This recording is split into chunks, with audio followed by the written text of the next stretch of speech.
কিন্তু আপনার কাছ থেকে আমি একটু শুনতে চাই যে এই 15 বছর মানে ডেফিনেটলি আওয়ামী লীগ সরকার এই 15 বছর ধরে ক্ষমতায় আছে, আপনি কি মনে করেন যে অর্থনৈতিক নানা সূচকে বাংলাদেশের অনেক উন্নয়ন হয়েছে, কিছু ভিজিবল উন্নয়ন তো হয়েছেই, আবার বাংলাদেশের অর্থনীতি কিছু চ্যালেঞ্জের মধ্যেও পড়েছে, কিন্তু আমি রাস্তাঘাটে শুনি মানুষ কিন্তু এটা বলে যে এত বড় বড় এই সব কাজ পদ্মা সেতু এইগুলি করতে আসলে মানুষ সাহস করতো না।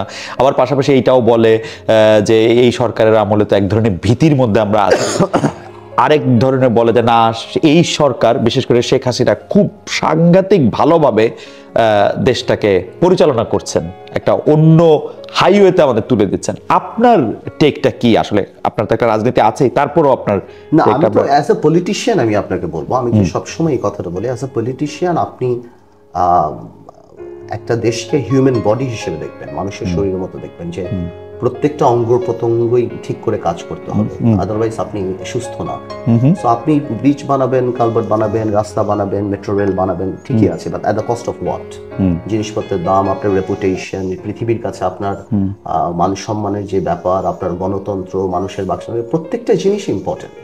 সো বাংলাদেশের মানুষ তো আসলে বন্দি তাজমহলে থাকতে অভ্যস্ত না। বাংলাদেশের মানুষ এই ধরনের একটা ভীতি বা এই যে জিনিসপত্রের দাম, সাধারণ মানুষের সাথে যে এমপিদের গ্যাপ, পলিটিশিয়ানদের গ্যাপ, ডিপলিটিসাইজ হয়ে যাওয়া, পলিটিশিয়ানদের কোনো সম্পর্ক নাই মানুষের সাথে, বন্যা হচ্ছে, এই হচ্ছে, সে হচ্ছে, মানুষ যাচ্ছে না, পলিটিশিয়ানদের কোনো ওই কানেক্টিভিটি নাই, বিনা ভোটে হয়ে যাওয়া, অ্যাকাউন্টেবিলিটির জায়গাটা চলে যাওয়া, এই জিনিসগুলিও মানুষকে অনেক পীড়া দেয়।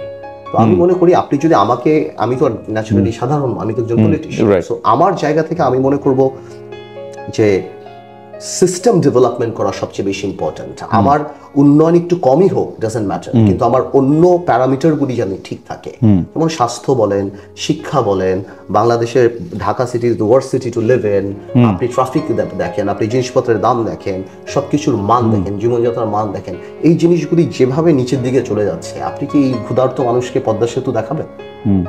তো আরেকটা প্রশ্নটা হলো এই ব্যাংক লুটের ব্যাপারটা, টাকা চলে যাওয়া, ডলারের যে ব্যাপারটা, ব্যবসায়ীদের যে কান্নাকাটি, মানে ভীতিতে কান্নাকাটি, মানে গভর্নমেন্টের সামনে কাঁদতে পারে না, হ্যাঁ, গোপনে কান্নাকাটি করে, হ্যাঁ, বিকজ এতদিন তো গভর্নমেন্টের প্রশংসা করতে হয়েছে তাদের, এখন যখন এলসি করতে পারছে না, তাদের যে ব্যাপারটা, পত্রিকা খুললে দেখছেন মন্ত্রী 260টা বাড়ি, এর 5টা বাড়ি, এর 10টা বাড়ি, তাদেরকে আবার ক্ষমতায়ন করা হচ্ছে। এই যে মানুষকে একটু পীড়া দেয়। এবং বলা যে মন্ত্রী মিনিস্টারে যে আমাদের এলাকায় এতবার লিপস্টিক দিচ্ছে, স্যান্ডেল পরিবর্তন করছে, এই করছে, সেই করছে, তো এই জিনিসগুলি তো অনেকটা আপনার ওই মানে হয় না যে আপনি তাদেরকে নিয়ে একটা মকারি করছেন। তো আমি মনে করি যে, এবং আরেকটা ইম্পর্টেন্ট ব্যাপার, যে কত টাকার কাজ আপনি কত টাকায় করছেন। এই পদ্মা সেতু করতে 40-45 হাজার কোটি টাকা যাওয়া, যেখানে দেখা যাচ্ছে কনসালটেন্ট, ব্রিজ বানাতে 12,000 কোটি কনসালটেন্সি, তো এই যে জিনিসগুলি বারবার প্রলং হওয়া, বারবার এক্সপেন্সিভ হওয়া, আপনার এই পুরো জিনিসটা একসাথে দেখতে হবে।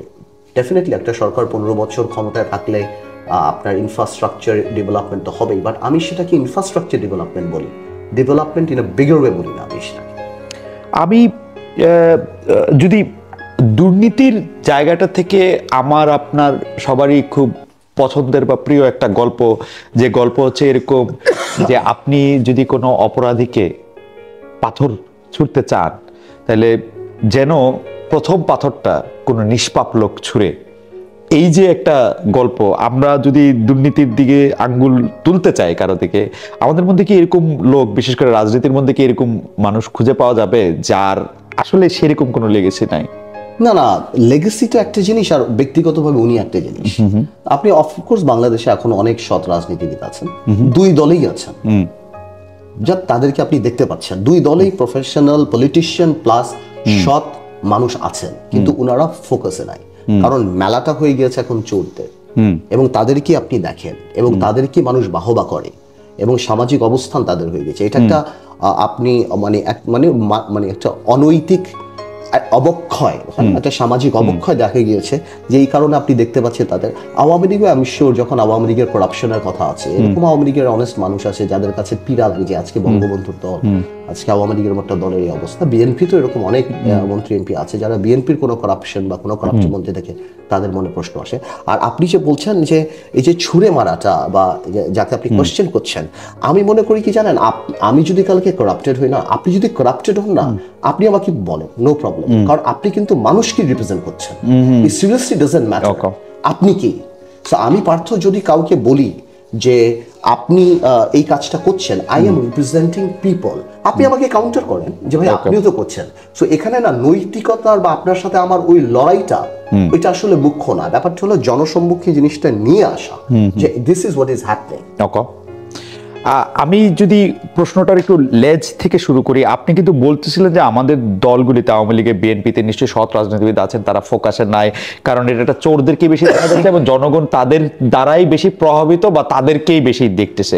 যদি এইটা হয় তাহলে আপনার কাছে মনে হয় না একটা সিরিয়াস নেতৃত্বের সংকটের মধ্যে আমরা আসি দুই জায়গার মধ্যে থেকে, যেই নেতৃত্ব আসলে দুর্নীতিকে শুধু কন্ট্রোলই করতে পারতেছে না তা না, অনেক ক্ষেত্রে তাদেরকে প্রশ্রয় দিতে হচ্ছে, অনেক ক্ষেত্রে তাদেরকে সেটাতে অংশগ্রহণ করতে হচ্ছে। বিকজ আপনি এটা করেন কখন জানেন, আপনি এটা তখনই করেন, আপনি যে কথাটা রাইটলি বললেন, because this people are weak people, you can manipulate them and you can control them. Okay, আপনি যখন দুর্নীতিবাজ হবেন, আপনার যখন 5টা বাড়ি বের হবে, 207টা বাড়ি বের হবে, বা ব্যাংকের টাকা লুট বের হবে, আমি আপনাকে যেখানে বসবো আমি যা বলবো আপনি তাই করবেন।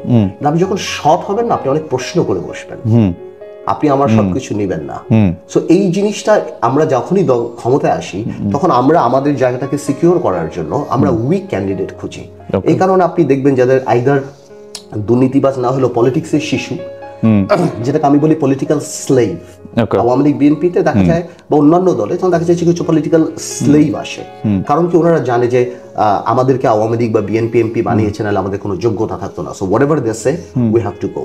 সো আগে কি ছিল, আগে সূর্য ছিল, চাঁদ ছিল, আবার তারাও ছিল। যেমন স্বাধীনের পর থেকে রাজ্জাক, আমু, তোফায়েল, সুরঞ্জিত সেনগুপ্ত, এইটা ওইটা, মান্নান ভূঁইয়া, বীর চৌধুরী, এই সেই সবারই কিন্তু সবারই কিন্তু একটু হলেও নিজস্ব কিছু আলো ছিল, অথবা স্বাধীনতা যুদ্ধে রণাঙ্গনে যারা করেছে, মুক্তিযুদ্ধ করেছে, তাদের নিজস্ব একটা অবস্থান ছিল।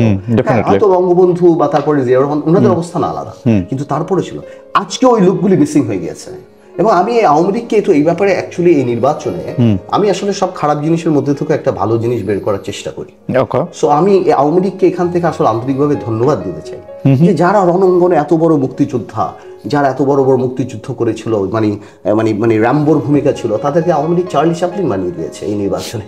আপনি দেখেন এত বড় বড় বীর বিক্রম, শাহজাহান, ওমর, ইব্রাহিম সাহেব, অথবা এইটা কি বিশেষ করে 69 গণঅভ্যুত্থানের মহানায়ক বা আনোয়ার হোসেন মঞ্জু বা এই টাইপের লোকরা যাদের জীবনের সব প্রাপ্তি একখানা এমপি হইবার জন্য, আপনি দেখেন তারা তাদের সর্বস্ব দিয়ে দিচ্ছে এবং গ্রামে গ্রামে ঘুরছে।